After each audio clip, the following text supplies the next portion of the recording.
নমস্কার বন্ধুরা, সবাইকে শুভ সকালের অনেক অনেক শুভেচ্ছা জানিয়ে অনুরাগের ছোঁয়ার আজকের পর্বের রিভিউ নিয়ে আমি পৌঁছে গেছি তোমাদের সামনে। বাংলা সিরিয়াল সমাচারে তোমাদের স্বাগত জানিয়ে অনুরাগের ছোঁয়ার আজকের পর্বের রিভিউ আমি আলোচনা করছি। শুরুতেই দেখতে পাচ্ছি দীপা বলছে, ওই বুড়িমা তাহলে ভুল বলেছে, আমাদের সব কিছুই ভালো হচ্ছে, আর কোনো কিছু খারাপ হতে পারে না। ইতিমধ্যেই দেখা যাচ্ছে জেল থেকে যে বেরোচ্ছে সে কিন্তু আর কেউ নয়, দীপাই তাকে জেলে ভরেছিল। আর দীপার সাথে প্রতিশোধ নেওয়ার জন্য সে এবার বেরিয়ে এসেছে। সে সব জায়গায় গিয়ে দীপাকে খুঁজছেও, যারা খোঁজ দিতে পারছে না তাদের উপরে গুলিও চালাচ্ছে।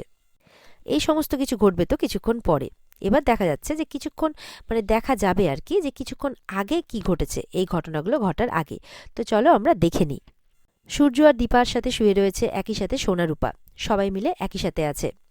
একদিকে রূপাকে দীপা ঘুম পাড়িয়ে দিচ্ছে, একদিকে সোনাকে সূর্য ঘুম পাড়িয়ে দিচ্ছে।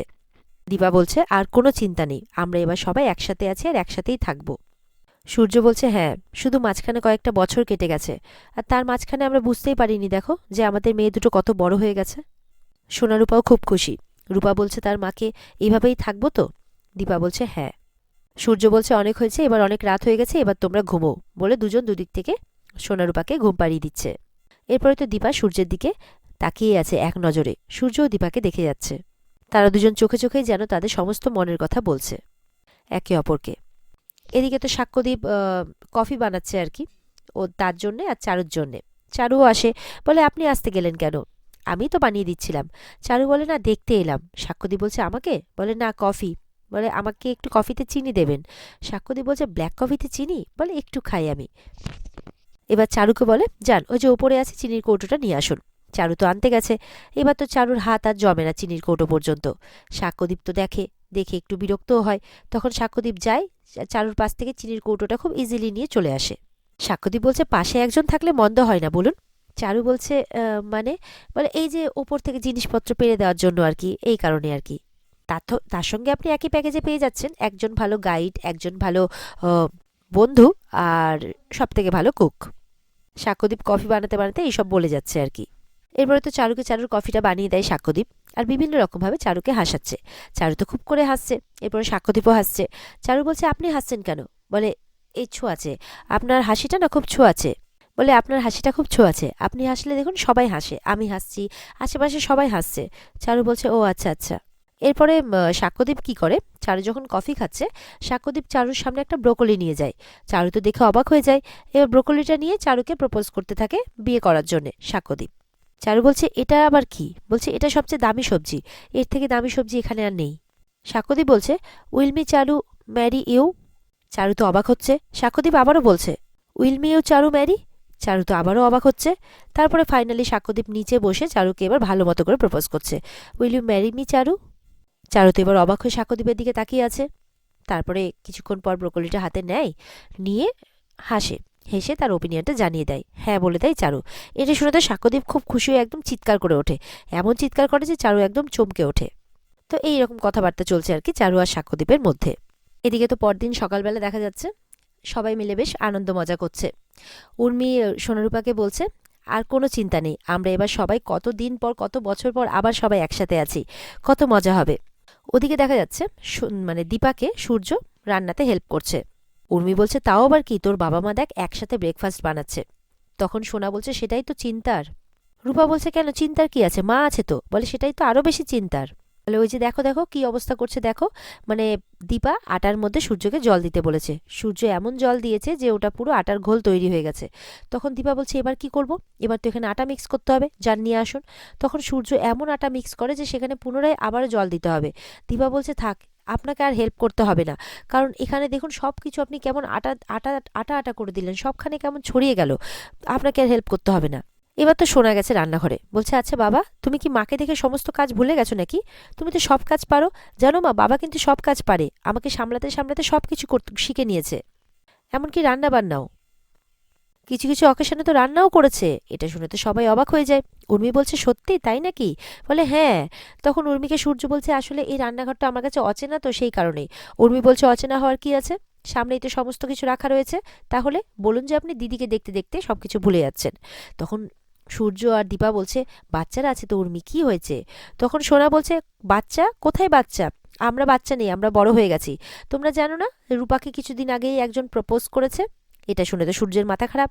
সূর্য তো চলে আসে রূপার কাছে, হ্যাঁ কে তোমাকে প্রপোজ করেছে বলো তো, কে? রূপা বলছে, বাবা আরিয়ানের কথা বলছে, দেখলে না আরিয়ান তো তোমাদের সামনেই বললো ও আমাকে ভালোবাসে, আমি যে রিজেক্ট করেছি সেই অন্য গার্লফ্রেন্ড নিয়ে চলে এসেছে। তখন তো উর্মি হাসছে, দীপাও হাসছে। সূর্য বলছে, কি হচ্ছে এসব বলো তো? তখন সোনা রূপাকে বলছে, খুব খারাপ লাগছে তাই না যে অন্য গার্লফ্রেন্ড নিয়ে চলে এসেছে? এরপরে তো এই নিয়ে কথা হতে হতে রূপার কান মলা দেয় দীপা, যে খুব বড় হয়ে গেছো না তোমরা। উর্মি তো এবার বলছে, এরপরে তো আমাদের ঘরে দুটো ফুটফুটে জামাই আসবে। সূর্য বলছে, এত তাড়াতাড়ি জামাই আসবে বললেই হলো? দাঁড়াও দাঁড়াও, জামাই আসবে তো। আমি আর দীপা সবকিছু আবার নতুন করে শুরু করেছি। আগে আমরা দুজন কিছুদিন সংসার করি, তারপর তো আসবে জামাই। আর তাছাড়া দীপা, এই কথাটা তো সত্যি, আমাদের মেয়েরাও এরপরে বড় হচ্ছে আস্তে আস্তে। এরপরে তো আমাদের ঘরে জামাই আসবে, তারপরে নাতি নাতনিরা হবে। আমাকে দাদু বলে ডাকবে, তোমাকে কি বলে ডাকবে? দীপা বলছে, দিদি ভাই। এই সমস্ত আলোচনা শুরু হয়ে গেছে। সোনা রূপা তো অবাক হচ্ছে যে এদের আলোচনা কোথা থেকে কোথায় চলে গেল। তারপরে সূর্য বলছে উর্মিকে, উর্মি কেন বাদ যাবে? আচ্ছা উর্মি, তোমাকে কি বলে ডাকবে বলো তো? উর্মি তো এবার চিন্তায় পড়ে গেছে যে তাই তো, উর্মিকে কি বলে ডাকবে? সোনা বলছে, দাঁড়াও, আমাদের পাতা মেয়ে তো বলেই দিয়েছে ওর কাছে ভালোবাসা হলো আমাদের বাবা মায়ের মতো ভালোবাসা। 7 জন্মের আগে আমরা দুজনেই কারোর সাথে ডিল করছি না। আমাদের কাছে তোমরাই হচ্ছ আমাদের অনুপ্রেরণা। আমাদের ভালোবাসা হবে আমাদের বাবা মায়ের মতো, তার কমে আমরা ডিল করব না। দেখো তোমরা হাজারো কোনো কিছু হোক, তোমাদের ভালোবাসার কিন্তু একটুও নড়চড় হয়নি। তোমাদের ভালোবাসা হচ্ছে আমাদের কাছে আদর্শ। এরপরে তো হঠাৎ করে একদম সাক্ষ্যদীপ এসে পড়ে, সঙ্গে চারুও। সাক্ষ্যদীপ বলছে, শুধু সূর্য আর দীপার ভালোবাসা দেখলে কিন্তু হবে না। সাক্ষ্যদীপের কথাতে তো সবাই অবাক হচ্ছে। সাক্ষ্যদীপ বলছে, এই যে ভালোবাসা আমাদেরকে দেখে শিখতে হবে, আমাদের একদম নিউলি, একদম তরতাজা ভালোবাসা দেখে আর কি, মানে টকবক করে ফুটছে, এই সমস্ত কথা বলছে সাক্ষ্যদীপ। তখন রূপা বলছে, তুমি পাপা আমাদের আমাদের করছো কেন, কি হয়েছে? রূপাকে বলছে সাক্ষ্যদীপ, এই যে তুই যে আমাকে প্রায় পাপা বানিয়ে ফেলেছিলি, আর ওদিকে সোনা যে চারুকে একদম প্রায় মা বানিয়ে ফেলেছিল, তো আমরা দুজন এক হচ্ছি আর কি। বলছে, তাই বলছি আর কি, ভালোবাসা আমাদেরকে দেখেও শেখা যায় তাই না? সবাই তো এটা শুনে অবাক। সাক্ষ্যদীপ আর এই চারুর মানে এই সিদ্ধান্ত শুনে তো খুব খুশি দীপারাও। দীপা, সূর্য, ওদিকে উর্মি, সোনারূপা সবাই খুব খুশি হয়েছে। দীপা বলে, সত্যি? চারু বলে, না। দীপা বলছে, না বলছে তো। সাক্ষ্যদীপ বলছে, মেয়েদের না মানেই তো হ্যাঁ, সবাই আবারও খুশি হয়ে যায়। সূর্য তো গিয়ে কংগ্রাচুলেশনস জানাচ্ছে চারুকে আর সাক্ষ্যদীপকে। সাক্ষ্যদীপকে মানে চারু তখন বলছে, এসএস তোমার তো খুব মজা তাই না? সূর্য বলছে, আরে না না, সেটা নয়, তুমি ওনার থেকে বেটার জীবনসঙ্গী আর পেতে না, এমন করে বলছে সূর্য চারুকে। এদিকে তো সাক্ষ্যদীপ বলছে, আজকে পার্টি হবে এই আনন্দে। এই নিয়ে সবার মধ্যে কিন্তু খুব একটা হইচই শুরু হয়ে গেছে। আর এদিকে দীপা আলাদাভাবে এসে মনে মনে ভাবছে, ওই বুড়িমা তাহলে ভুল বলেছে, আমাদের সব কিছু ভালো হচ্ছে, আমাদের কোনো কিছু আর খারাপ হতে পারে না। তুমি দেখো ঠাকুর, সব যেন ভালো হয়। আর এদিকে দেখা যাচ্ছে জেল থেকে সেই গুন্ডাটা কিন্তু বেরোচ্ছে। তো বন্ধুরা, এই গুন্ডা কিন্তু আর কেউ নয়, এই হচ্ছে সেই কুমারবাবু, যাকে দীপা শাস্তি দিয়েছিল তার কুকীর্তির জন্যে। বলছে আবার যে, আমি বেরিয়ে এসছি দীপা, আমি বেরিয়ে এসছি, আমার জীবনের অনেক কটা দিন তুমি নষ্ট করলে তো, এবার তার সব হিসেব নিকেশ হবে তোমার সাথে। এদিকে তো সূর্য সাক্ষ্যদীপকে নিয়ে গিয়ে আলাদাভাবে বলছে, আমি তো বিশ্বাসই করতে পারছি না যে আপনি চারুকে। এই বলে সূর্য একদম হো হো করে হেসে ওঠে। সাক্ষ্যদীপ বলছে, আপনি হাসছেন কেন? সূর্য কিন্তু নিজের হাসি কিছুতে আর কন্ট্রোল করতে পারছে না। বলে, না না, কিছু মনে করবেন না, আমি হাসছি বলে, আসলে আমার হাসিটা পাচ্ছে, আমি কি করব। তখন এদিকে সোনা আসে, বলে, বাবা বাবা তোমার হাসিটা কিন্তু খুব আর্টিফিশিয়াল লাগছে, তুমি তো এইভাবে হাসো না। সূর্য বলছে, এইভাবে হাসি না, আবার তার মানেটা কি? আমার যখন যেভাবে হাসি পাবে আমি তখন সেভাবেই তো হাসবো নাকি? তখন বলছে, ও চারু আন্টিকে সাক্ষ্যদীপ আঙ্কেল মানে প্রপোজ করেছে বলে তুমি যে, তাই না? বলে, যে মানে আবার কি? বলে, যে মানে হচ্ছে জেলাস। পরে তো সূর্যর পেছনে গিয়ে ঢুকে পড়ে সোনা, বলে, দেখো দীপা তোমার সামনে বলছে আমি নাকি ফিলিং যে, আমি নাকি জেলাস, চারুকে সাক্ষ্য প্রপোজ করেছে তাই, সেই জন্যে। আমি কোনোদিনও আমার বাবাকে এরম করে বলতে পারি? দেখো ও কেমন করে বলছে আমাকে। উর্মি বলছে, দাদাই আপনার সাথে কি কারোর তুলনা হয়? মেয়েরা কি কম পাগল ছিল আপনার জন্য? এবার উর্মিও কিন্তু পেছনে লাগছে সূর্যের। উর্মি বলছে, দেখুন আপনার মধ্যে কিছু তো একটা ব্যাপার আছে, যার জন্য এরকম একটা হয়। তখন তো মানে সূর্য বলছে, তুমিও আমার পেছনে লাগছো। সূর্য হাজারো বারণ করছে, উর্মি কিন্তু থামছে না। সাক্ষ্যদীপ বলছে, হিপনোটাইজ হিপনোটাইজ হিপনোটাইজ করে। চারু বলছে, আপনিও শুরু করলেন, প্লিজ চুপ করে থাকুন। চারু তো বলছে, আমি বলছি এসএস এর সেই কোয়ালিটির কথাটা। আসলে এসএস এর মধ্যে এমন কিছু কোয়ালিটি আছে যেটা আর 5টা ছেলের থেকে এসএসকে আলাদা করে, আর সেটা হচ্ছে এসজি। তখন দীপা বলছে যে, এর মধ্যে আবার আমি কোথা থেকে এলাম?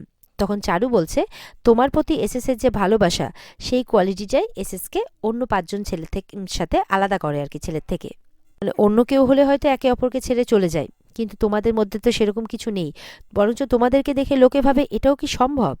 এরপরে তো চারু এই ভালোবাসার ডেফিনেশন দিতে থাকে, আর সূর্য আর দীপা একে অপরের দিকে তাকিয়ে থাকে।